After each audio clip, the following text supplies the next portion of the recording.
तुलसी के पास दिया जलाने से क्या होता है।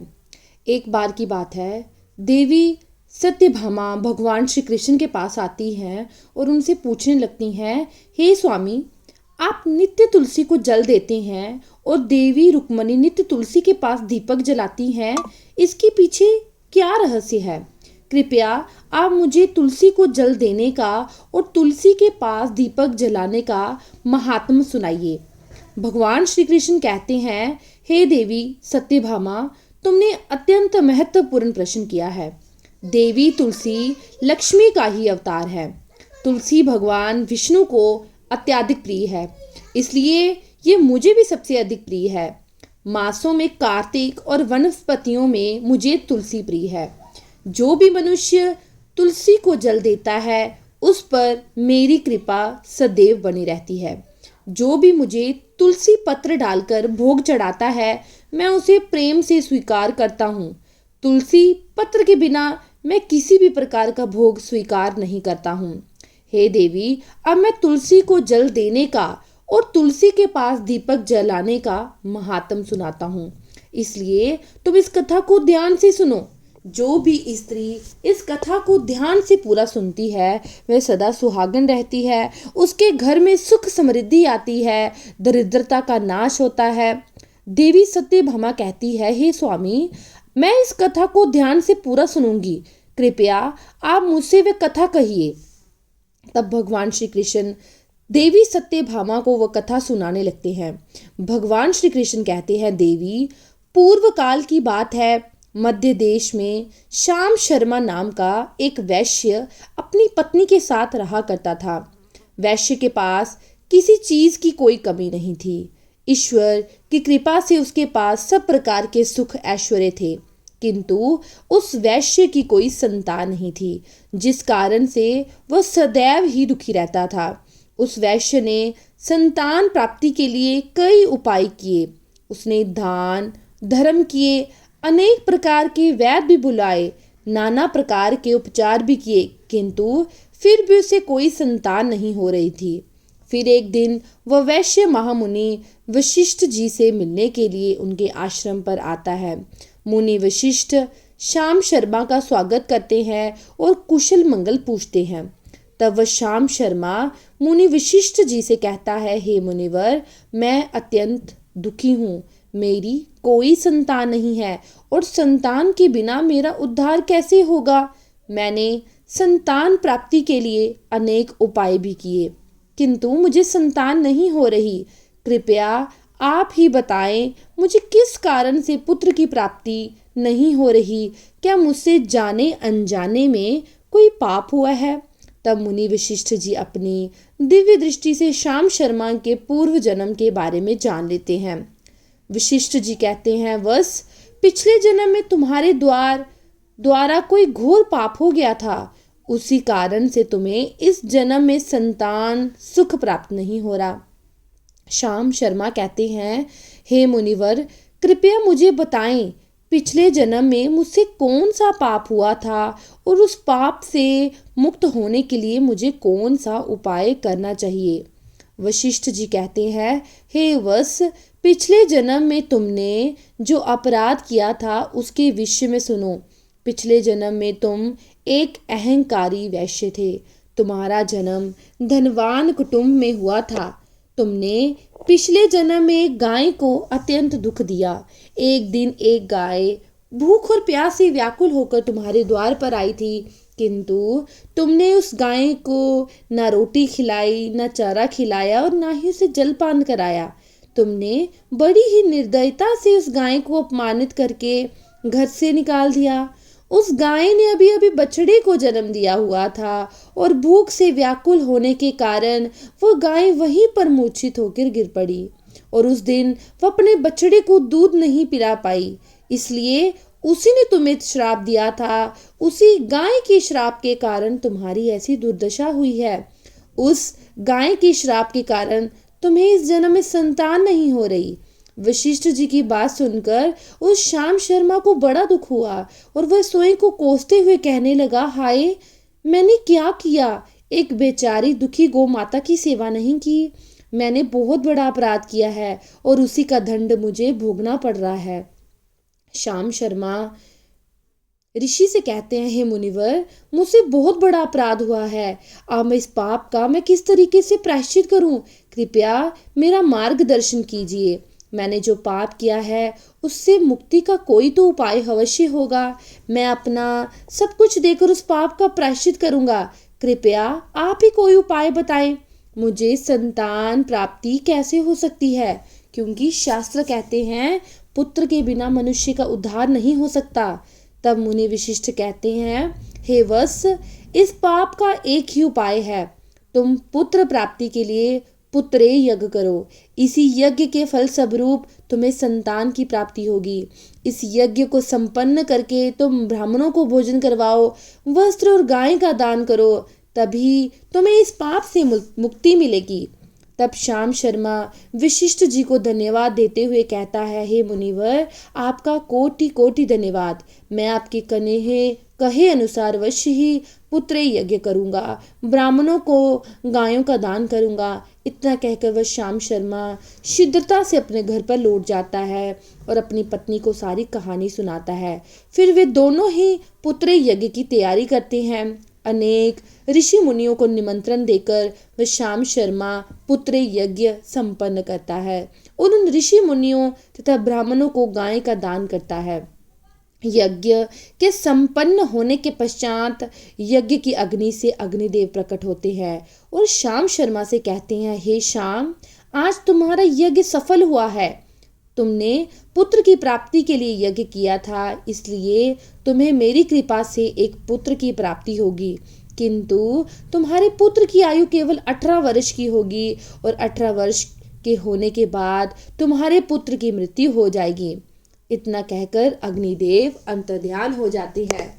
पुत्र यज्ञ करके और अग्निदेव से पुत्र का वरदान प्राप्त करके वो श्याम शर्मा बहुत प्रसन्न तो हुआ, किंतु उसे बहुत बड़ा दुख भी हुआ जब उसने सोचा कि उसके पुत्र की आयु कम होगी। फिर वो पहले की तरह अपने कार्य में लगा रहा। कुछ ही दिनों के पश्चात उसकी पत्नी ने एक सुंदर से पुत्र को जन्म दिया और वो बालक बड़ा ही तेजस्वी दिखाई पड़ रहा था। श्याम शर्मा ने पुत्र के जन्म के बाद किए जाने वाले सारे संस्कार किए, पुत्र को गुरुकुल में शिक्षा प्रदान की। श्याम शर्मा का पुत्र जैसे जैसे बड़ा होने लगा, श्याम शर्मा को बहुत चिंता सताने लगी। फिर जब उसका पुत्र 16 वर्ष का हुआ तो श्याम शर्मा की पत्नी ने उसे कहा, हे नाथ, अब हमें अपने पुत्र का विवाह कर देना चाहिए। अब हमारा पुत्र विवाह के योग्य हो गया है।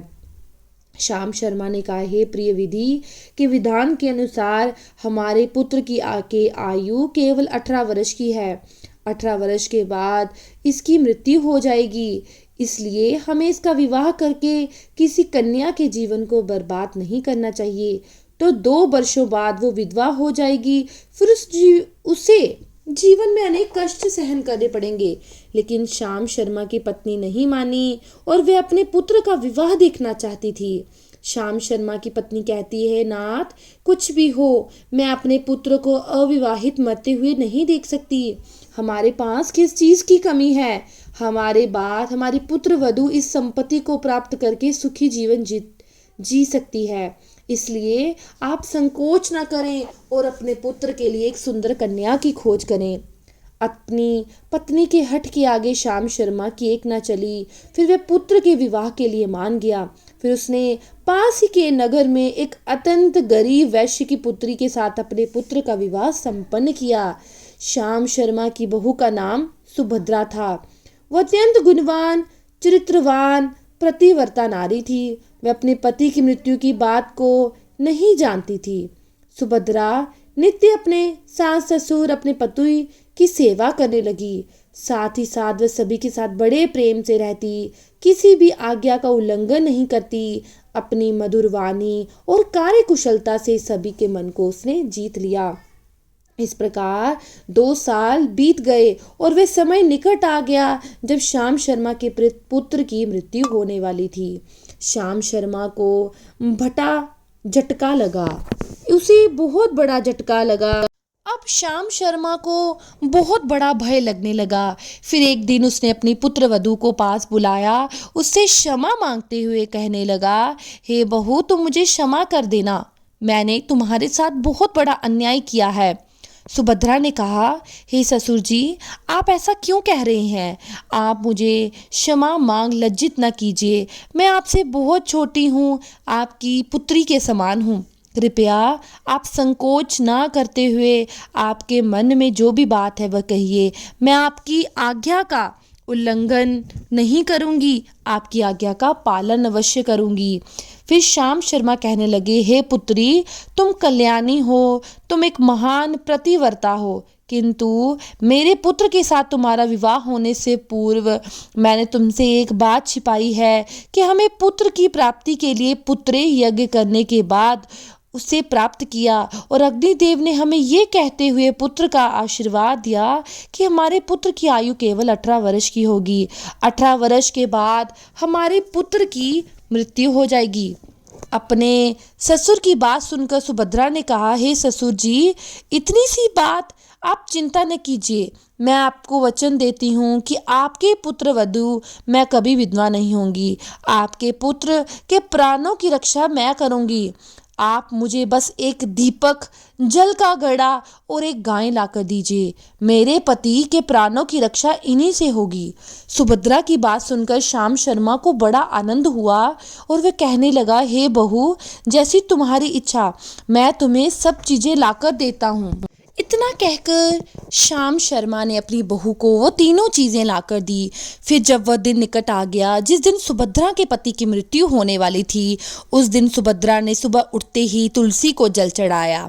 उसे प्रणाम करते हुए तुलसी के पौधे पर एक चुनरी बांध दी और तुलसी माता से प्रार्थना की, हे तुलसी माँ, मैं आपको चुनरी चढ़ा रही हूँ, कृपया तुम ही मेरे सुहाग की रक्षा करना। फिर सुबह के समय यमराज का एक दूत श्याम शर्मा के पुत्र के प्राण लेने के लिए उसके घर पर आ गया। जैसे ही वह घर में प्रवेश करने लगा, तुलसी माता के पौधे ने उसे रोक दिया और कहा, हे यमदूत, इस घर में निवास करने वाली स्त्री ने मुझे चुनरी चढ़ाई है, इसलिए अब इसके सुहाग की रक्षा मैं कर रही हूँ, तुम इस घर में प्रवेश नहीं कर सकते। इतना कहकर तुलसी ने यमराज को, उस दूत को घर में जाने से रोक दिया। वह दूत भयभीत होकर सुभद्रा के प्रति के प्राण लिए ही यमपुरी लौट गया। यमपुरी में जाकर उसने यमराज से कहा, हे धर्मराज, मैं धरती लोक पर एक पुरुष के प्राण लेने के लिए गया था, लेकिन तुलसी के पौधे ने मेरा रास्ता रोक लिया। उस तुलसी के पौधे के कारण मैं घर में प्रवेश नहीं कर पा रहा। इस बात पर यमराज को बड़ा क्रोध आ गया। फिर उन्होंने अन्य 2 दूतों को बुलाया और कहा, हे दूतों, तुम अब शाम के समय सुभद्रा के घर जाओ। अब जब तुलसी का पौधा सो रहा होगा, तुम उसके पति के प्राण लेकर यमलोक आ जाओ। फिर शाम के समय यमराज के 2 दूत सुभद्रा के घर की ओर निकल पड़े। सुभद्रा ने शाम होते ही तुलसी के पास एक दीपक जला दिया, उससे प्रार्थना की, हे दीपक, अब तुम ही मेरे पति के प्राणों की रक्षा करो, यम के दूत मेरे पति के प्राण लेने के लिए आ रहे हैं। फिर शाम हो गई, तुलसी का पौधा सो गया और यमराज के 2 दूत सुभद्रा के घर के सामने आकर खड़े हो गए और सोचने लगे, अब तो इस मनुष्य के प्राण लेकर ही हम यमपुरी लौटेंगे। जैसे ही यम के दूत सुभद्रा के घर में प्रवेश करने लगे, तब तुलसी के पास लगाए हुए दीपक ने उनका रास्ता रोक लिया और कहा, हे दूतों, तुम अब इस सुभद्रा के पति के प्राण नहीं ले जा सकते। उस स्त्री ने मुझे प्रज्वलित करके उसके पति के प्राणों की रक्षा करने के लिए प्रार्थना की है, इसलिए अब मैं उसके पति के प्राणों की रक्षा कर रहा हूँ। इसलिए तुम आज उसके पति के प्राण नहीं ले जा सकते, तुम यहीं से लौट जाओ, नहीं तो मैं सब कुछ जलाकर भस्म कर दूंगा और मेरी अग्नि में तुम दोनों भी जलकर भस्म हो जाओगे। उस दीपक की बात सुनकर यमराज के दोनों दूत भयभीत हो गए और वे फिर से लौटकर यमराज के पास चले गए। यहाँ पर उन्होंने यमराज को सारी बातें सुनाई। हे धर्मराज, आपकी आज्ञा का पालन करते हुए हम दोनों शाम के समय उस पुरुष के प्राण लेने के लिए गए थे, लेकिन तुलसी के पास लगाए हुए दीपक ने हमारा रास्ता रोक लिया, इसलिए हम खाली हाथ लौट आए। ये सुनकर यमराज को बड़ा क्रोध आया। उन्होंने अन्य चार दूतों को बुलाकर कहा, हे दूतों, अब तुम सुबह उस सुभद्रा के जागने से पहले जाओ, उसके पति के प्राण लेकर आओ। यमराज की आज्ञा पाकर वे यम दूत सुबह सुभद्रा के घर पहुंच गए। लेकिन इधर सुभद्रा ने रात को ही घर के दरवाजे के सामने जल से भरा हुआ लोटा रख दिया और प्रार्थना की, हे जल देवता, आप ही मेरे पति की रक्षा कीजिए। यम के दो दूत मेरे पति के प्राण लेने के लिए आ रहे हैं, अब आप ही मेरे सुहाग की रक्षा कर सकते हैं। इतना कहकर वे सुभद्रा सोने के लिए चले गई। इधर यम के दूत सुबह सुभद्रा के जागने से पहले ही उसके घर पहुंच गए। जैसे ही घर में प्रवेश करने लगे, उस लोटे के अंदर भरे हुए जल ने कहा, हे दूतों, रुक जाओ, अब तुम इस घर में प्रवेश नहीं कर सकते। यह घर अब मेरी सुरक्षा में है।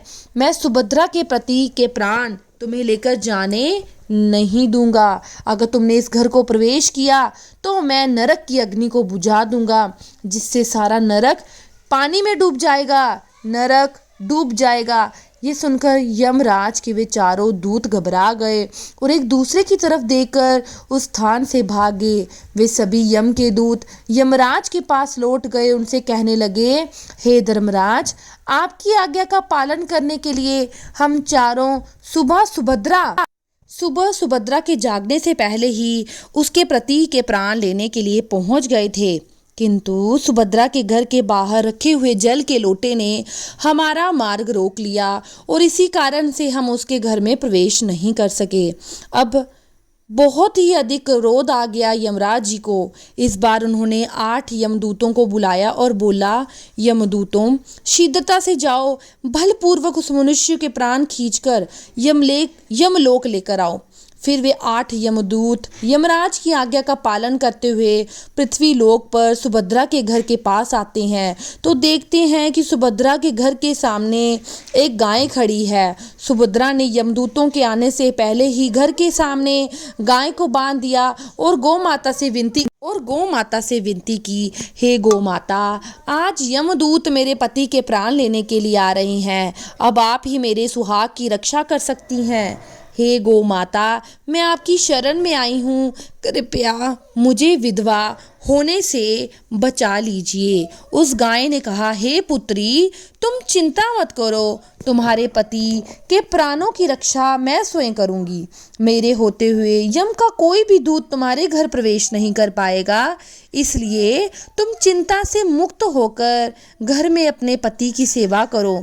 फिर जैसे ही वे यमदूत घर में प्रवेश करने लगे तो वो गाय उन्हें रोक देती है और कहती है, हे यम के दूतों, इस घर की रक्षा मैं कर रही हूँ, तुम कोई भी इस घर में प्रवेश नहीं कर सकता। यदि तुमने घर के अंदर प्रवेश करने का प्रयत्न किया तो मैं तुम सभी को श्राप दे दूंगी। अगर तुम इस घर के अंदर प्रवेश करना है तो तुम्हें पहले मेरे प्राण लेने पड़ेंगे।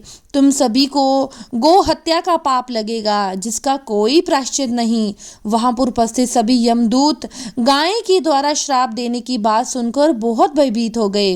वे जानते थे कि गाय के द्वारा दिए गए श्राप से कोई मुक्त नहीं कर सकता और गो हत्या तो संसार का सबसे बड़ा अपराध, सबसे बड़ा महापाप है, जिसका कोई प्रायश्चित नहीं। इसलिए वे सभी वहां से लौटकर यमराज के पास चले गए।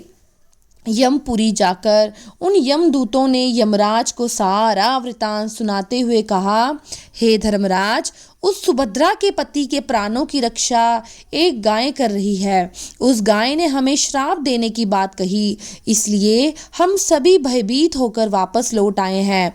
हमें गाय का सामना करने की शक्ति नहीं है। उन यमदूतों की बात सुनकर यमराज आग बबूला हो गए और स्वयं भैंसे पर सवार होकर पृथ्वी लोक की ओर निकल पड़े।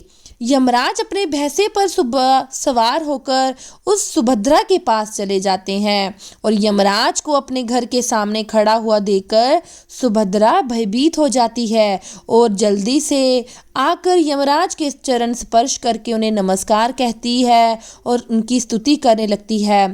हे सूर्य तने यमराज, आप तो 3 लोकों के प्राणियों पर कृपा करने वाले महान देवता हैं। इस संसार के समस्त प्राणियों कि पाप और पुण्य का लेखा जोखा आप अपने पास रखते हैं। हे न्याय के देव धर्मराज, मैं सत्य धर्म का पालन करने वाली पतिव्रता स्त्री हूँ। मैं आपको बारंबार नमस्कार करती हूँ। कृपया मुझे आशीर्वाद दीजिए। सुभद्रा के द्वारा की गई स्तुति से यमराज अत्यंत प्रसन्न होते हैं और उसे अनजाने में ही सदा सुहागिन रहो ऐसा कहकर आशीर्वाद देते हैं। फिर जब यमराज सुभद्रा के पति के प्राण लेने के लिए आगे बढ़ते हैं तो सुभद्रा कहती है, हे धर्मराज, आपने अभी मुझे सदा सुहागिन रहने का आशीर्वाद दिया और आप अभी मेरे पति के प्राणों को लेने आ रहे हैं। इसे तो आपका आशीर्वाद झूठा साबित हो जाएगा। ये सुनकर धर्मराज रुक जाते हैं और सुभद्रा की ओर देखकर मुस्कुराने लगते हैं। सुभद्रा के निर्मल हृदय और अपने पति के प्रति समर्पण भाव को देखकर यमराज अत्यंत प्रसन्न होते हैं। सुभद्रा की ओर देखकर यमराज कहते हैं, हे पुत्री, आज तुमने साक्षात मृत्यु को ही पराजित किया है। मैं तुम्हारे प्रतिव्रता धर्म से अत्यंत प्रसन्न हूँ। अब मैं तुम्हें तुम्हारे प्रति के प्राण वापिस दे रहा हूँ। तुम्हारी जो भी मनोकामनाएं हैं वो मुझसे मांग लो। तब सुभद्रा ने कहा, हे धर्मराज, मैं अपने पति के लिए 100 वर्ष की आयु मांगती हूँ। मेरे लिए मेरे पति ही परमेश्वर हैं। मैं अपने पति को छोड़कर जीवित नहीं रह सकती, इसलिए आप मुझे यही वरदान दीजिए। तब यमराज प्रसन्न होकर कहते हैं, तथास्तु। हे कल्याणी, आज से जो भी स्त्री अपने घर के सामने तुलसी का पौधा लगाती है, तुलसी के पास शाम को दीपक जलाती है, जिस घर के सामने गायें बंधी होती है, जो स्त्री अपने घर के सामने जल का लोटा रखती है, उसके घर में कभी मेरा दूध प्रवेश नहीं करेंगे। इतना कहकर यमराज उस स्थान से अंतर्ध्यान हो जाते हैं और भगवान श्री कृष्ण कहते हैं, देवी, इस प्रकार से सुभद्रा ने अपने प्रतिव्रता धर्म का पालन करके उसकी मृत्यु को टाल दिया था। इसलिए जो भी स्त्री अपने घर के सामने तुलसी का पौधा लगाती है, रोज शाम को तुलसी के पास दीपक जलाती है, उसके घर में मृत्यु प्रवेश नहीं करती। जिस घर के सामने गाय बंधी होती है, उस घर में कभी दुख दरिद्रता नहीं आती। जो स्त्री अपने घर के सामने जल से भरा हुआ लोटा रखती है, उसके घर में कभी शोक नहीं होता। तो दोस्तों, इस प्रकार से भगवान श्री कृष्ण ने देवी सत्यभामा को तुलसी के पास दीपक जलाने का महत्व सुनाया। और आपको ये कथा कैसी लगी मुझे कमेंट सेक्शन में अवश्य बताएं। अगर आप इस चैनल पर नए हैं तो मेरी वीडियो को लाइक, शेयर और सब्सक्राइब जरूर कीजिए।